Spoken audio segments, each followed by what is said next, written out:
Welcome to Fairwinds QPR Training. My name is Nora Harrington. I'm going to be presenting the training today.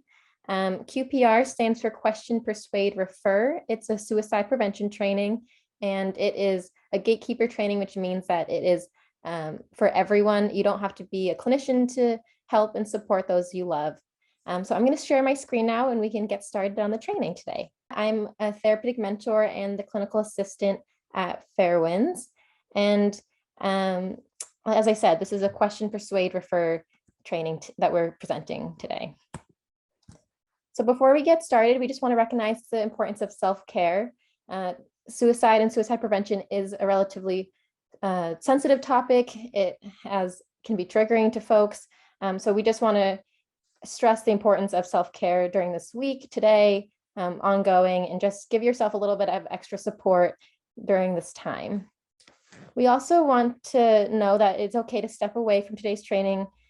We are sharing it on YouTube, so if at any point you want to just click away and then come back, that's totally okay with all of us. On top of that, we're adding Amanda, who's the clinical director, Amanda Wright, her information down below, as well as the mobile crisis information as well. So if at any point afterwards you have any questions or concerns regarding anything you learned during the training, feel free to reach out to Amanda and we'll get back to you as soon as possible with any answers that we can provide. So the goals for today, we're first going to overview the national, statewide, and local reasons why QPR is important. We're then going to be dispelling myths and misconceptions regarding suicide and suicidal ideation before teaching those 3 skills that will help us save a life, which are the question, persuade, and refer. And then lastly, we'll show some resources that you can help use to refer to treatment if necessary. And before we get started, we'll be sharing some statistics regarding suicide. And as you can see, this statistic here is from 2019. We also have a few from 2017. So unfortunately, data does come out a little bit late. So these are a few years old, but they are the most recent and up-to-date statistics that we have available to us. So as you can see, suicide is number 10 on the leading causes of death from 2019, and with 47,511 Americans dying by suicide that year. And that's really significant because, as you can also see, in 2019, homicide was the 16th leading cause of death. For homicide, 19,141 people died from homicide that year. So more people thought about harming themselves than they thought about harming someone else. And as I'm going to repeat throughout the training, suicide is the most preventable cause of death, with almost any act of kindness and support diminishing the levels of concern. So we're hoping that this training is really supportive today and can teach all of you the skills that you can use to help us decrease that number significantly. Here we have some more statistics regarding the US suicide rates in 2019. So 13.93 out of every 100,000 Americans died by suicide that year, with 12 million people thinking about suicide. 1.4 million Americans had a significant suicide attempt that year. And then, as we said, 47,511 Americans died by suicide that year. And I'm a pretty visual learner, so while those numbers are extreme to me, it's hard for me to quantify them. So I'm sure that many of you have seen or have seen pictures of Fenway Park in Boston.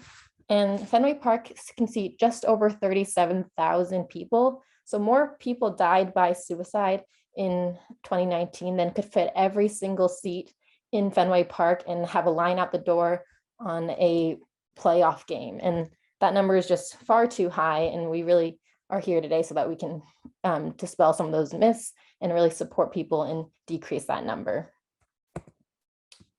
And now we're going to bring it down to the statewide and local levels here.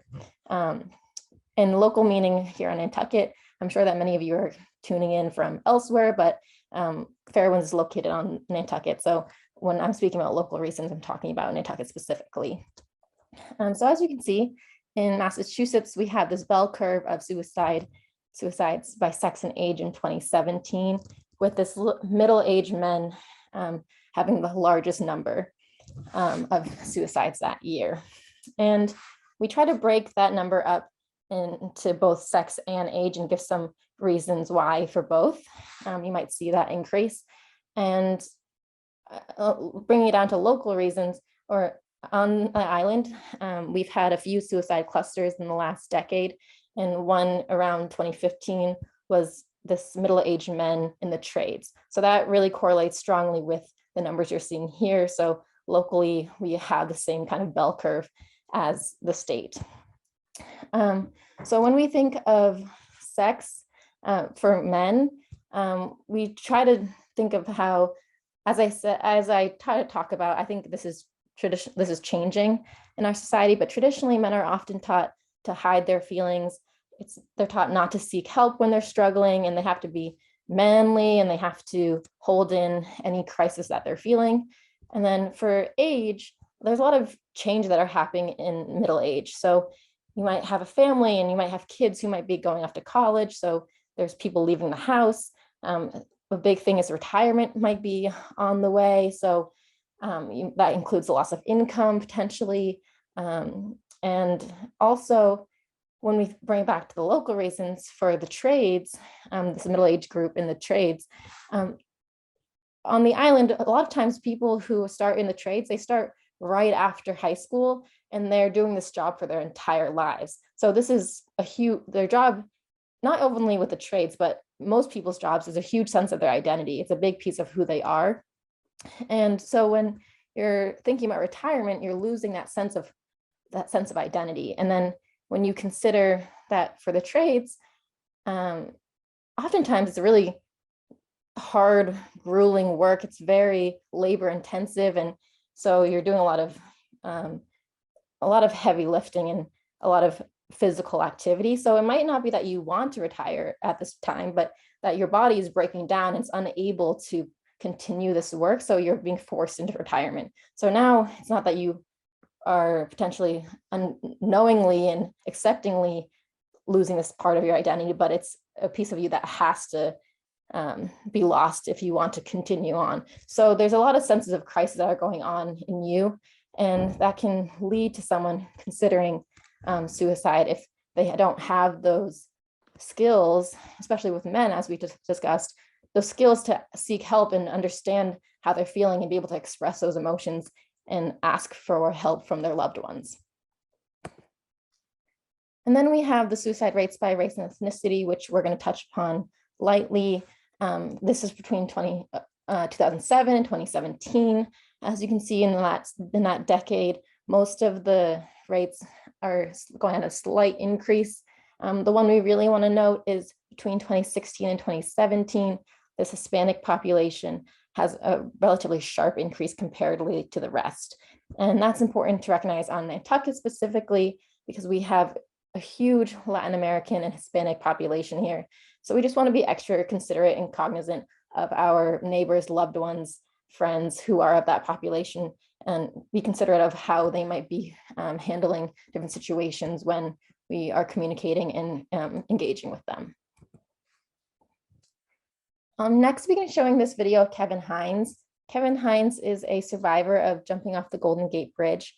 It's about a 5-minute video, and it can be triggering. So I would say that if you aren't interested in watching it, we'll add in a little blurb of when you can, like what time frame you can use to skip over the video, because he does go into depth of how he was really feeling during the time of his attempt, and he faced a lot of trauma and mental health concerns in his past, which led him to his decision. So we don't want anyone to feel as though they have to watch this video to continue on with the training. I will note that, as I said, his story does have a lot of mental health and diagnoses involved. And we just want to note that while that is a big piece of why some people consider suicide, as we stated before, there are a lot of situational reasons why someone might consider suicide as well. So it doesn't always have to be mental health and like diagnosis adjacent. We have lost far too many lives traveling the path to this day. Since 1937, over 2,000 people have died at the Golden Gate Bridge. I feel lucky to be alive every single day.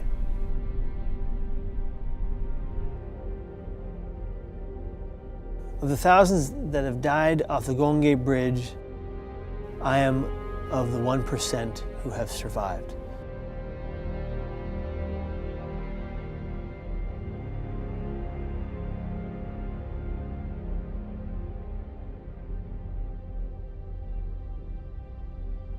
So I was born on drugs and premature, and then I bounced around from home to home. Nobody wanted to keep me because I was sick, and I got lucky. I landed in the home of Patrick and Deborah Hines. I had a great childhood. I thought growing up that everything's gonna be great, and then at 17, it all came crashing down. If you can imagine feeling that everyone around you is out to get you, trying to hurt you, and trying to kill you, and you believe that to be the truth. From the extreme paranoia, I exhibited symptoms of mania. From the mania came the hallucinations, both auditory and visual. And so with that and the bipolar disorder, I just was spiraling out of control. I vividly remember writing my suicide note. People don't get it. Like, I thought I was a burden to everyone who loved me because that's what my brain told me, because that's how powerful your brain is. I got off the bus. I walked slowly down the walkway of the Golden Gate Bridge. You know, people rode by me, drove by me, walked by me, and a woman approached me and she said, "Will you take my picture?" She said thanks and she walked away. It was that moment I just said, nobody cares. The reality was that everybody cared. I just couldn't see it.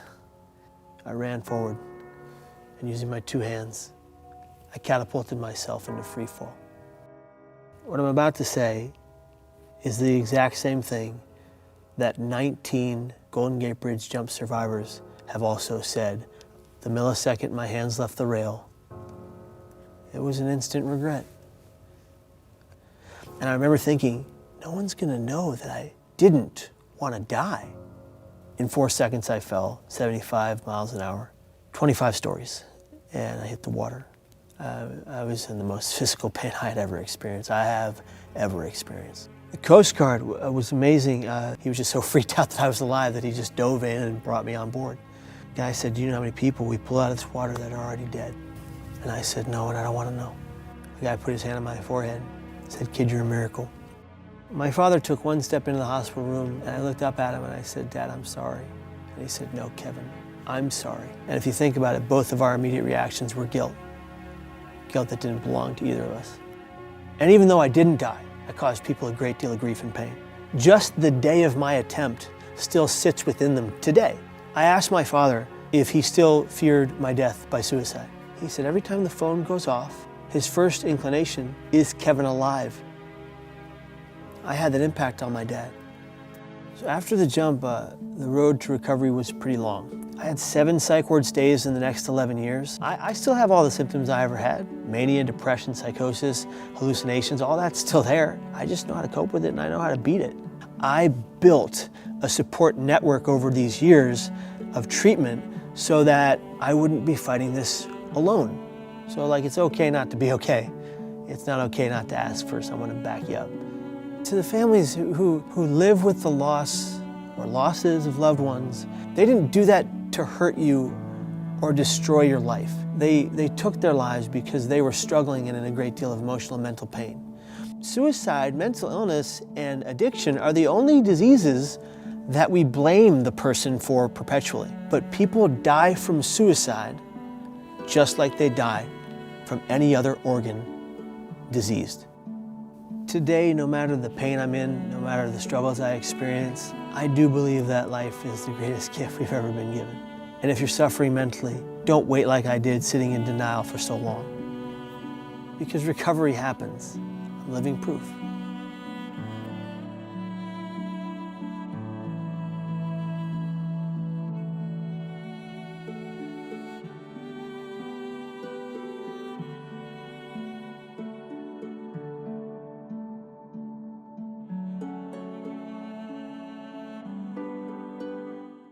Okay, thank you. So before we move on, there are a few things we like to note from that video. The first being this idea of hindsight, because as you heard in Kevin's story, after his attempt, he and his father both apologized to one another and had this sense of guilt. And from personal experience, I know that after I did this training myself for the first time as a participant, I thought about all of the warning signs and coded clues I could have seen in my loved ones who had passed from suicide. And I also felt that sense of guilt. And we just want to remind you all just to give yourself some grace during this time, because the goal of this training isn't to add that sense of guilt to you, but rather to give you hope and suggestions on how to move forward and how to best support those loved ones you have in your lives in the future when you sense some of these warning signs in them. And the second piece that we want to note from this video is when I first watched this video, I also was thinking about this story of how when he was walking across the bridge, that woman asked to take his picture. And it wasn't in this video in particular, but when I was reading and watching other stories, other times Kevin recalled his story, he was talking about how when he was walking on the bridge, he was very visibly upset. He was crying, and it was a very tense, emotional time for him. And this woman asked for his picture, and I wondered why someone would ask for a picture when she could see that he was so upset. And I was thinking about how she might not have been inconsiderate, but rather that she saw that he was in this pain and wanted to help and wanted to show that she saw him and wanted to engage with him in some way. And that was the way that came out. So the goal is that with this training, we can teach you all some best and more helpful language to utilize in the situation that is supportive and can really get these people that you love the help that they need. So we will now be getting into the training itself, the question, persuade, refer. And QPR is not intended to be a form of counseling or treatment. It's really intended to offer hope through positive action, to give you those skills that you can utilize to support and be there for those you love. So we're first going to go through some myths and misconceptions and then dispel them with some facts regarding suicide. The first myth is no one can stop a suicide. It is inevitable. And the fact is that if people in a crisis get the help they need, they will probably never be suicidal again. And I do want to caveat that by saying, as you heard in Kevin's story, he did have some continued stays in the hospital and he did have those thoughts continuing on in his life. But the goal is that if you're able to get the help and get the people you love to refer to help, that if they are in that situation again, they have those coping strategies in place and they have those support systems in place that if they do feel those thoughts again, that they know that there are other actions and other ways to solve the problem that they're facing, solve the crisis that they're facing besides suicide. The second myth is that confronting a person about suicide will only make them angry and increase the risk of suicide. And the fact is that asking someone directly about suicide intent actually lowers anxiety, because they often feel the sense of relief that someone has seen that they're struggling, seen that they're in crisis, and wants to help, that they've actively come out and asked them how they're doing and asked them if they need extra support and are there to be there for them. They aren't feeling as alone as they were before. The third myth is that only experts can prevent the suicide. And the fact is that suicide prevention is everyone's business. That's why we do this training to community members. On Nantucket, at Fairwinds, we provide it to a lot of the local agencies, the Boys and Girls Club, the schools, the hospital. We give this training to anyone who would like to have it, so that as many people know as possible, know these skills. And that way, when we think about it, while we want everyone to come to counseling, oftentimes when you're in crisis, getting counseling isn't your first thought. It's going to those you love and talking to those you love and being supported by the people who are in your circle. So also the goal is that we don't often see these people in their day-to-day, but these community members, all of you, know your loved ones better than us in the beginning. So you can see when someone has a change of behavior, and you often notice that first. So you guys, all the community members are the first line of defense, and then the goal is that then we are able to refer to treatment and refer to counseling if possible. The third myth is that suicidal people, or the fourth myth, sorry, is that suicidal people keep their plans themselves.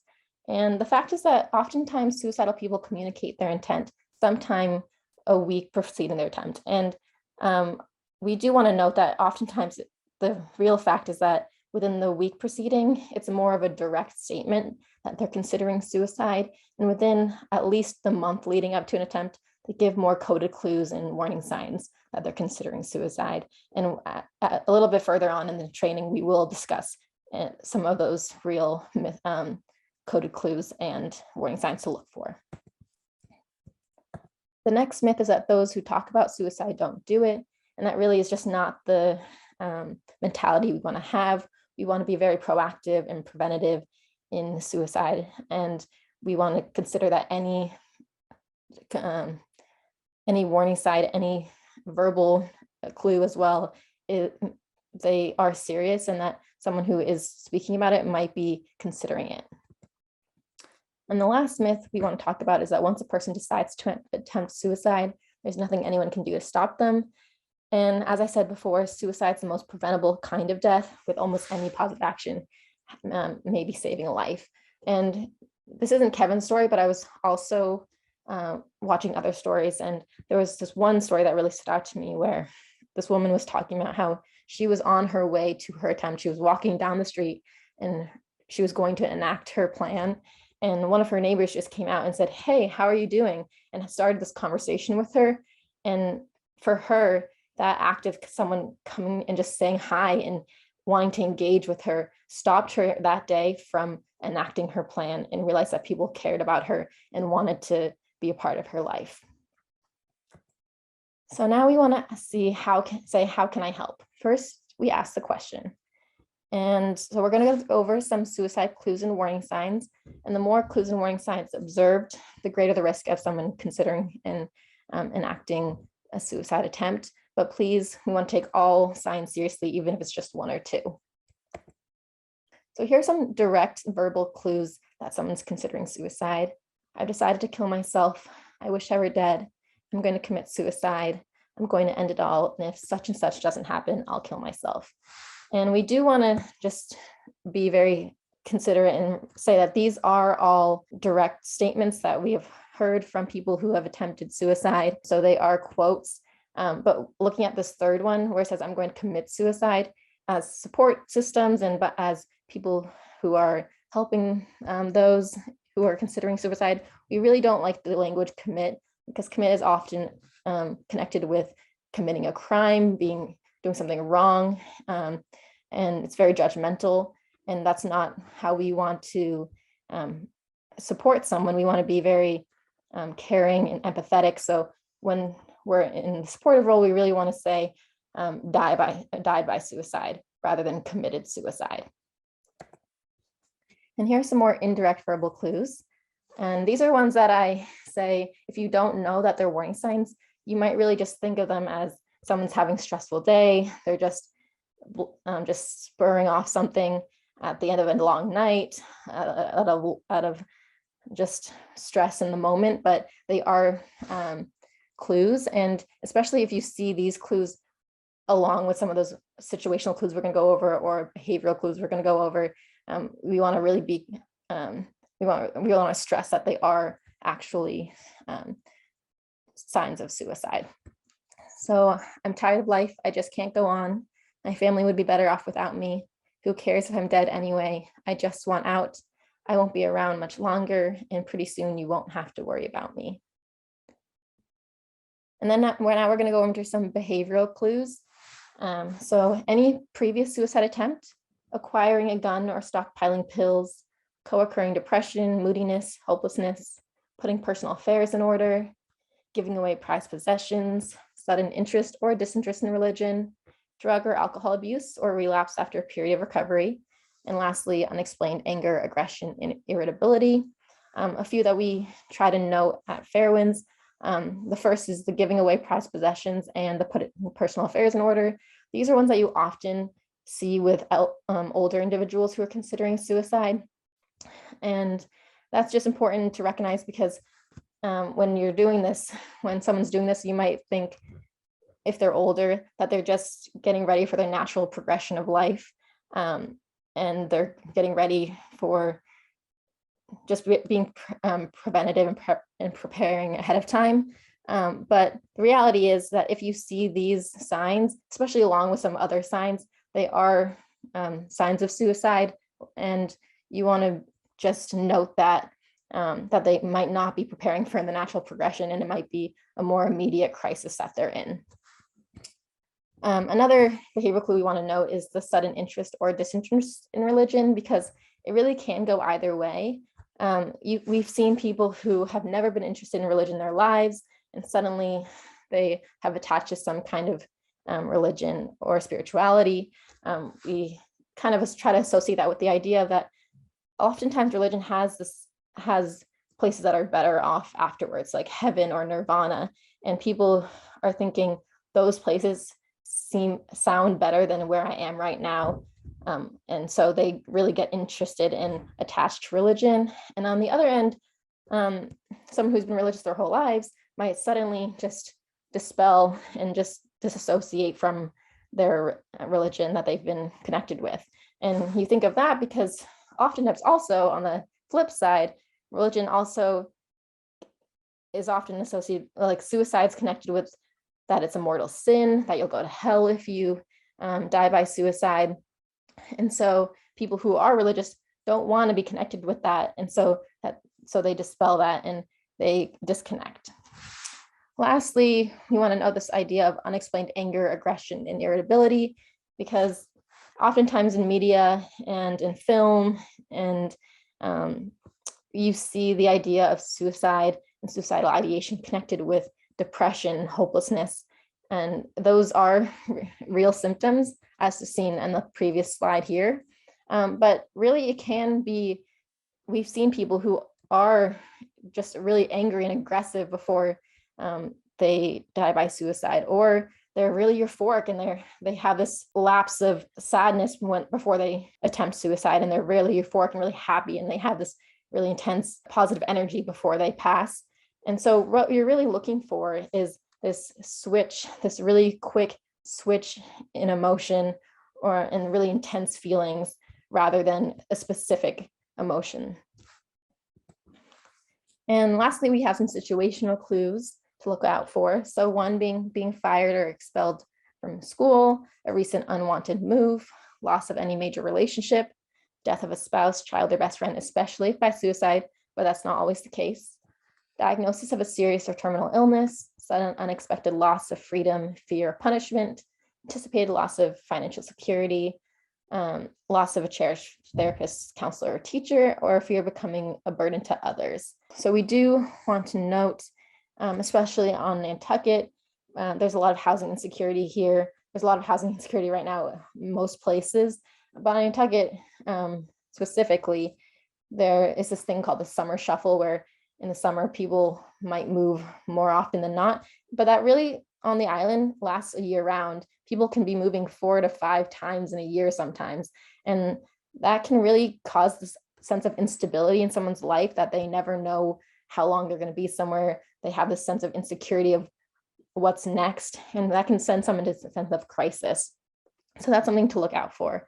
Another one is that we're still in the pandemic, and as we've seen, the pandemic has led to a lot of job insecurity. Just in general, sometimes there's job insecurity, and that can cause crisis, as you might be losing financial means, which can really affect your life and the lives of those you love. And as you can see at the end, we have this idea of the fear of becoming a burden to others. And that really just is condensed into all of these situational clues. Oftentimes people care a lot about how their loved ones see themselves, see them, and what they can do to provide. And when you lose that sense of being able to provide and support those you love, you can also get sent in this sense of crisis. So that's something to look out for as well. So now we're going to get into some tips for asking the suicide question, which is, are you considering suicide? The first is, if in doubt, don't wait, ask the question. If the person is reluctant, be persistent. Talk to the person alone in a private setting. Allow the person to talk freely. Give yourself plenty of time and have your resources handy. So these are all pretty self-explanatory, but we do try to just note a couple. The first is to talk to the person alone in a private setting, because you really want to make sure it is private. Sometimes people consider someone's house a private setting, but if they have a family or they have roommates or living with other people, you really want to make sure that you're in a room, just the two of you, because you still might be the first person in that setting that may know about what's going on. So you want to make sure that they are comfortable and know that other people aren't listening in if that's not what they're ready for. Another one is just allow yourself plenty of time, because this isn't a question you want to ask if you have an engagement coming up, because you want to make sure that you have as much time as they need to really answer the question and provide and give their story, even if it's long, because you want them to know that you're there and that you're supporting them.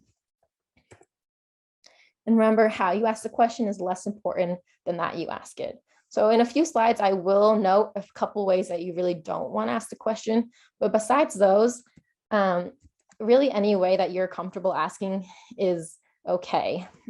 We will give some suggestions on how to ask, but those aren't the only ways you can. And it is more important that you ask, because as we've stated, that you ask is going to be the most supportive piece, that someone knows that you've seen that they're struggling and want to talk about it. So here are some less direct approaches on how you can ask. First is, have you been unhappy lately? Have you been very unhappy lately? And have you been so very unhappy lately that you've been thinking about ending your life? And while these are very similar, it goes back to that piece of being persistent, and because it might be you're the first person who asks them this, and it can be challenging to answer the question right away.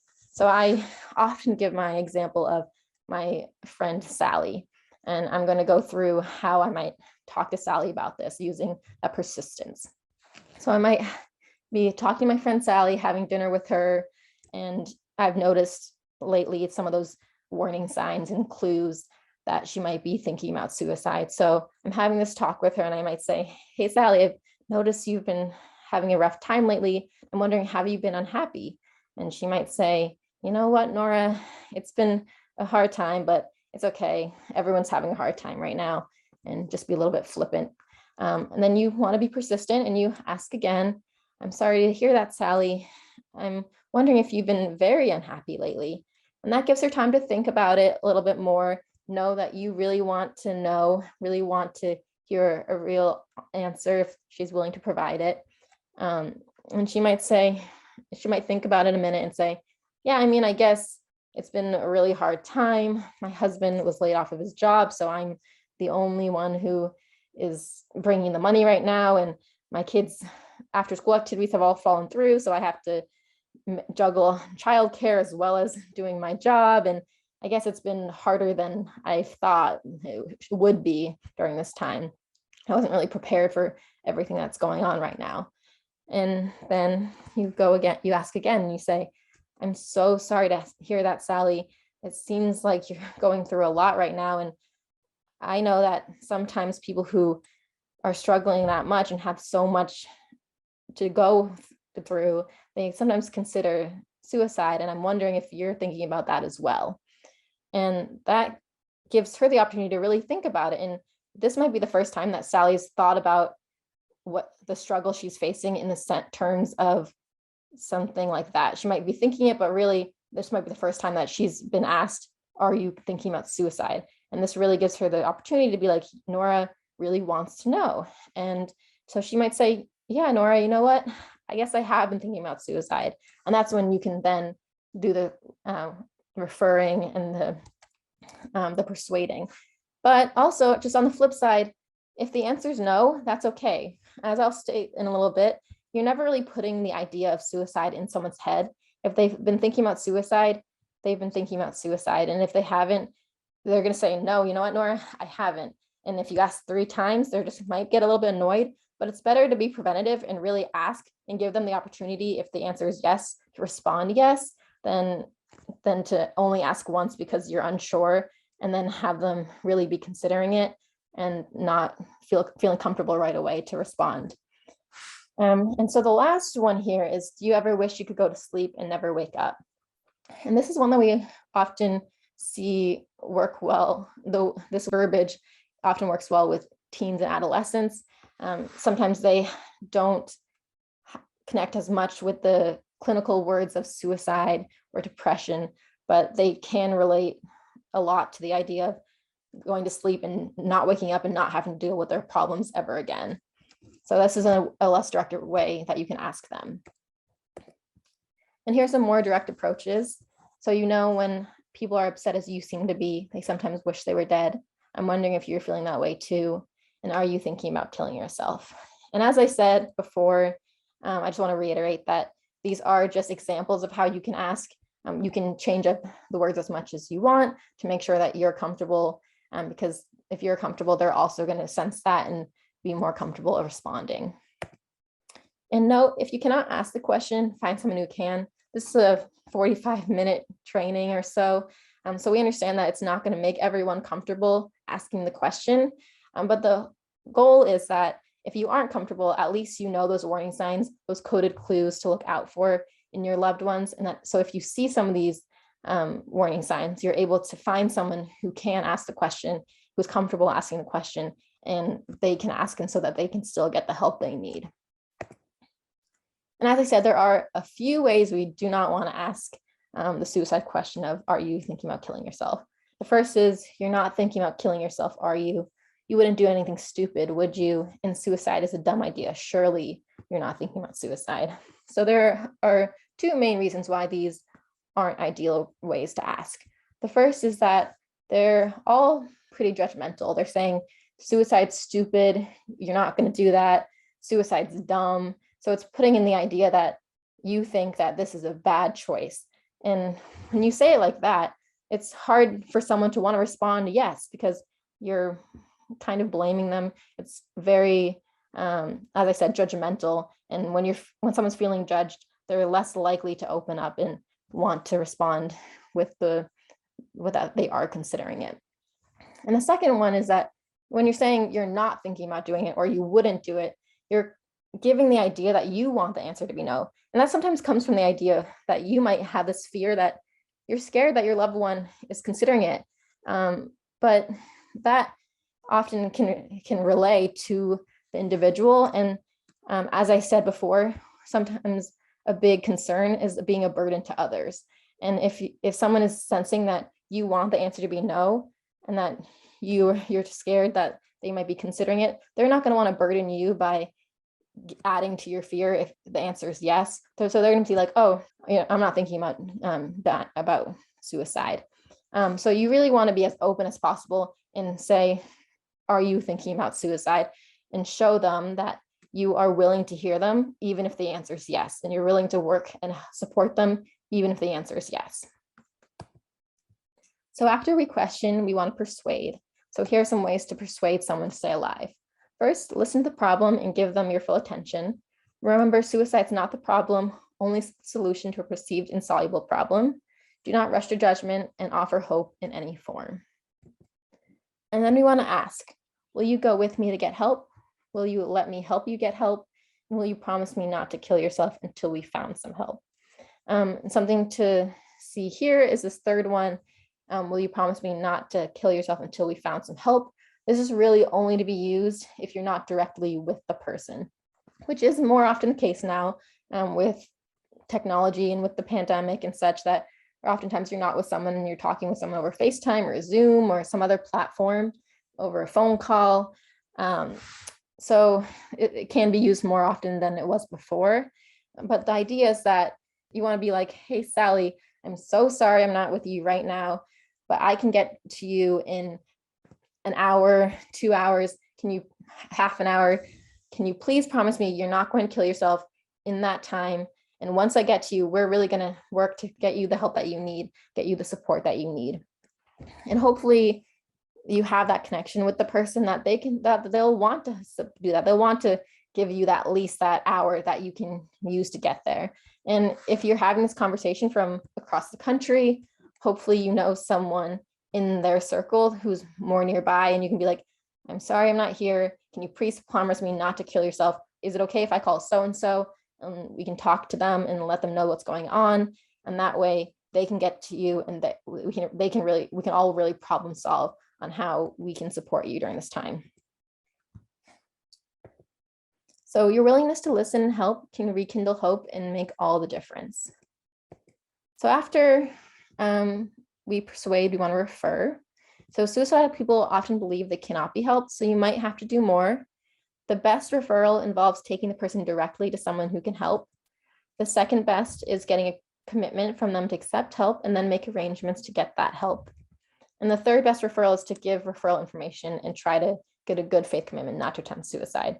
So I will go over some examples of those three, but before I do, I just really want to state and note that if you are thinking it's an emergency, that you think that the person you're talking with is in a state of emergency and that they might do something right away, please call 911, call mobile crisis, and get them immediate care. And that's what we want you to do if possible, is to get them care right away if you think it's an emergency. If you don't think it's an emergency and they've shared that they are considering it, but it's not something, they don't have a plan, they just have lots of thoughts, or if they do have a plan, but they don't have the tools right now to enact the plan, then we want to use these three referral options. So the first is the best referral, which is taking the person directly to someone who can help. So that would be me being with Sally and saying, Sally, let's drive to Fairwinds or Gosnold or whatever agency is near you, whatever agency they're comfortable with, and saying, let's drive you there right now. We can take you in, get you an appointment set up right away, and we can get you support in the moment. The second best referral is getting a commitment from them to accept help and then making arrangements. So maybe Sally is unable to do it that day. She has a commitment she isn't ready for that day, but she wants to get the help. And you can say, okay, Sally, let's get on the phone with Fairwinds together right now, and we can get you set up with an appointment, set up with an intake. And I'm going to write down the date that is set for, and I'm going to call you that day and make sure you have the tools you can get to that appointment. And so we're working together to get you that care. And the third best referral is to give referral information and try to get a good faith commitment not to attempt suicide. So we understand that some people aren't ready to take that step. They might not be ready to get counseling, and that's okay. Not everyone is at that point yet. So the third best is to say, okay, Sally, I have my QPR resources here. I'm going to give it to you right now. So you have the numbers you can utilize if you're in crisis. If you're feeling this way again in the future, I know now that you're struggling. Feel free to call me at that moment, and we can try to work out then how we can continue to help you. So I'm giving you these numbers if you need them. I'm here for you to help if you need to get help in the future. And hopefully we can create a team that you can utilize. As I said before, on Nantucket, we've done a lot of work talking to many different organizations. Also, we've talked to the Interfaith Council on the island, which has a lot of the pastors and the priests involved. So sometimes people aren't ready to go to a therapist, but they might be more comfortable talking to their religious leader. So thankfully, oftentimes religious leaders are QPR certified as well. As I said, lots of community members are QPR certified. So many people have this information. And if someone isn't ready to get counseling or treatment in that sense, a lot of people are knowing the ideas of QPR, know what to look out for, and that if someone is more comfortable talking to someone in the community, those members often hopefully have those resources as well to support someone during this time. So then remember, since almost all efforts to persuade someone to live instead of attempt suicide will be met with agreement and relief, don't hesitate to get involved or take the lead. And for effective QPR, you want to say, I want you to live, or I'm on your side. We'll get through this. make sure that they know that they're not alone, that you're in this together, and it's a team effort. And get other people involved. As I said, we want to make sure that as many people are involved as possible, and make sure it's when you talk to them, that it's people that they want. You say, do you want to get involved? Who do you feel comfortable knowing that you're considering suicide? Because it might not be always the person that you're thinking of, and you want them to know that they have autonomy over the situation, and that they have choice over who knows during this time, so that they are more willing to speak to people in their lives about this situation. And then we want to join the team. So now if Sally said, oh, I'm okay with you knowing, my cousin Joe, my coworkers, Annie, and my big brother, then you want to make sure that all those members are working together. You all have each other's numbers, like contact information. You're all on the same page, so that if in the future, if I call Sally up one day and I am headed to work, and I can sense in her voice and her tonality that she might be having a day where she's really struggling, I can say, hey, Sally, I'm sorry that I can't help right now. I know that Joe's on the team. Would you mind if I call Joe and see if he can come and visit you and check in? And I'm guessing since she has chosen the team, hopefully she says yes. And if she doesn't want Joe to help that day, you have everyone else's number too, so you can reach out to them if she's more comfortable with someone else on the team. And we can really work together to make sure that Sally's okay. And then we want to follow up, similar to what I just said, follow up with a visit, a phone call, whatever feels comfortable with you, to let the person know that you care about them and care what happens to them. And remember, when you apply QPR, you plant the seeds of hope, and hope helps prevent suicide. And before we get to some resources, we use this metaphor of a house on fire for how treatment works. So the individual in crisis is the house on fire. Oftentimes, when a house is burning down, when your house is burning down, you have this tunnel vision. It's really hard if you don't know your coping strategies, you don't know those resources to use to be able to help yourself. It's just this burning house that continues to crumble. So the goal is that QPR then comes in, and QPR is the firefighters. It's the neighbors who come in and help gather all of your belongings from inside really quickly to get them out. Fire hose and the fire hydrant to get the fire to a manageable level. And unfortunately, sometimes that manageable level is almost burned down fully. But then QPR comes in and we refer to treatment. And so then the individual in crisis, the house on fire, can be rebuilt with a stronger foundation, stronger walls, a stronger insulation, ceilings, etc. So that if the house is in crisis again, it's much more difficult for the house to be burned down to the level it was at first, because they know the coping strategies, they know the support systems that they have in place, that if the house is burning again, they can utilize those resources and hopefully extinguish that fire before it gets to a point of real destruction. And so now we have some resources. These on the top are, there's some local resources as well as some nationwide ones. So the LGBTQA hotline, the crisis support line, Veterans Crisis Line, and the National Suicide Prevention Hotline are all national, and of course, Emergency 911 are all nationwide urgent crisis contacts that you can use. The Nantucket Mobile Crisis is Nantucket based as well, but oftentimes most communities do have a mobile crisis. So if you are tuning in from somewhere else, if you search up online where mobile crisis in your area, there probably will be a number that's associated with it that you can utilize. Out of those urgent crisis contacts, there are a few I would like to note. The first is this crisis support. So this is a text line rather than a phone call. Oftentimes it can be used for adults and teens.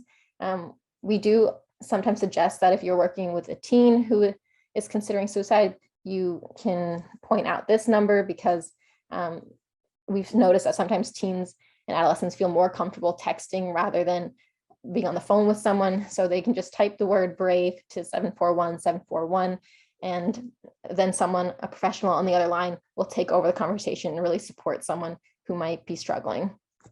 Another number that we try to point out for Nantucket is the Samaritans of Cape Cod and the Islands. If you are, as I said, if you're tuning from elsewhere, Nantucket's a pretty small community. It's very close knit. So a lot of people know everyone on the island, or feels like it.